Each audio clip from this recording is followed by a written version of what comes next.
কোনো পুরুষ যদি কোনো নারী চুরি করে তোমরা তাদের হাত কেটে দাও, তাদের কৃতিকর্মের সাজা হিসাবে। হ্যাঁ, তাইলে আমি যে কথাটা আপনি যেটা মানুষের ভিতরে গেলে জিনিসটা কাজ হইব।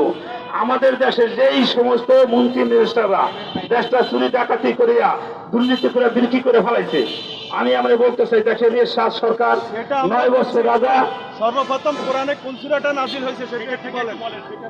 এখন যে সর্বপ্রথম কোরআনের সূরার ভিতর বলা উম্মুল কোরআন মানে সূরা ফাতিহা, এটার ভিতরে কোনো এই সূরার কোন সূরাটা নাযিল হয়েছে সেটা আপনার থেকে জানতে চাচ্ছি। এটা ভাই হঠাৎ আমার সব জিনিসটা সবসময় থাকে না। আপনি একটা উত্তর দেন, নবীওয়ালা কাজ কি আমাদের মুসলমানের ভিতরে হয়? হ্যাঁ, মুসলমানের ভিতরে তো কিয়ামত করতে হবে। আপনি করছেন?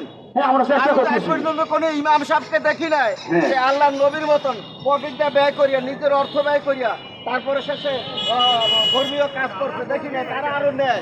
আচ্ছা, আপনি যে কথা বলছেন ভাই, আমরা কারো কাছ থেকে 10 টাকা নেই না। আমরা সাধারণ জনগণ, আমরা চাই বাংলাদেশের রাষ্ট্রীয় কোরআন সুন্নাহ হোক। আমরা বিভিন্ন ভাবে দুর্নীতির শিকার, আমরা বিভিন্ন নির্যাতনের শিকার। এই রাষ্ট্রের যে গণতন্ত্র প্রক্রিয়া আইন, এই আইন কারণে আমরা সুদে ঘুষের সাথে জড়িত হয়ে গেছি। আমরা বিভিন্ন নির্যাতনের শিকার হয়েছি, বিভিন্ন ভাবে দুর্নীতির শিকার হয়েছি। তাই আমরা চাই বাংলাদেশের রাষ্ট্রীয় আইন কোরআন সুন্নাহ হোক। এটাই আমরা চাই, এটাই আমাদের উদ্দেশ্য। বাংলাদেশ উম্মতি মুহাম্মাদি দল হিসাবে এটা আমরা প্রায় শুক্রবারে এই বাইতুল মুকাররম উত্তর গেটে দাঁড়াই, কোরআনের পক্ষে মিছিল করে স্লোগান দেই, মানুষকে, সারা বাংলাদেশি ইমানদার মুসলমানদেরকে কোরআনের পক্ষে ডাকি।